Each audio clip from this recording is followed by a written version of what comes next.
இயேசு கிறிஸ்து ஒரு வினோதமான காரியத்தை சொல்லியிருக்கிறார். அது ரொம்ப முக்கியமானது கூட. கேளுங்கள் உங்களுக்கு கொடுக்கப்படும். மத்தேயு 7:7. உங்களுடைய தேவை எதுனாலும் நீங்க கேட்கலாம். வாட்ஸோ எவர் யூ ஆஸ்க். அப்போ பல இடத்துல இந்த வாட்ஸோ எவர்ங்கிற வார்த்தை வருது. எத்தனையோ விதமான தேவைகள், நமக்கு தேவையான காரியங்கள், நம்ம குடும்பத்துக்கு தேவையான காரியங்கள், நம்ம எதிர்காலத்திற்கு தேவையான காரியங்கள், நம்ம பிள்ளைகளுக்கு தேவையான எத்தனையோ காரியம் நம்ம குடும்பத்துல இருக்கு. இது எல்லாத்தையும் கர்த்தர் தருகிறேன்னு சொல்லியிருக்காரு. ஆனா அது ஒன்னே ஒண்ணுதான், கேளுங்கள் கொடுக்கப்படும். எதெல்லாம் கேட்கலாம்? இதை கேட்டா கொடுப்பாரா?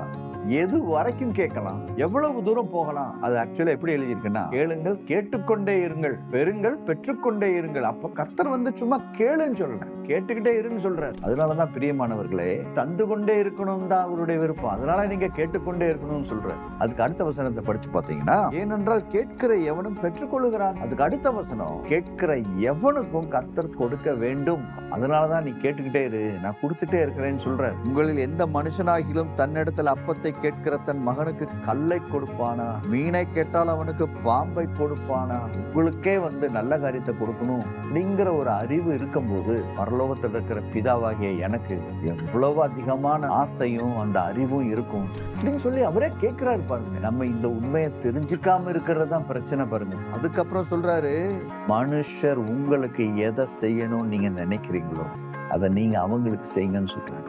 நன்மையான காரியங்களை கர்த்தரிடத்திலிருந்து பெற்றுக்கொள்ளுகிறதற்கு கண்டிஷன் என்னன்னா, நமக்கு மக்கள் என்ன செய்யணும்னு விரும்புறோமோ அதை நம்ம அவங்களுக்கு செய்யணும்.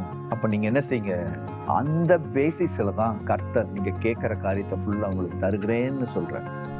கேளுங்கள் கேட்டுக்கொண்டே இருங்கள், பெறுங்கள் பெற்றுக்கொண்டே இருங்கள். கர்த்தர் உங்களை ஆசீர்வதிப்பாராக.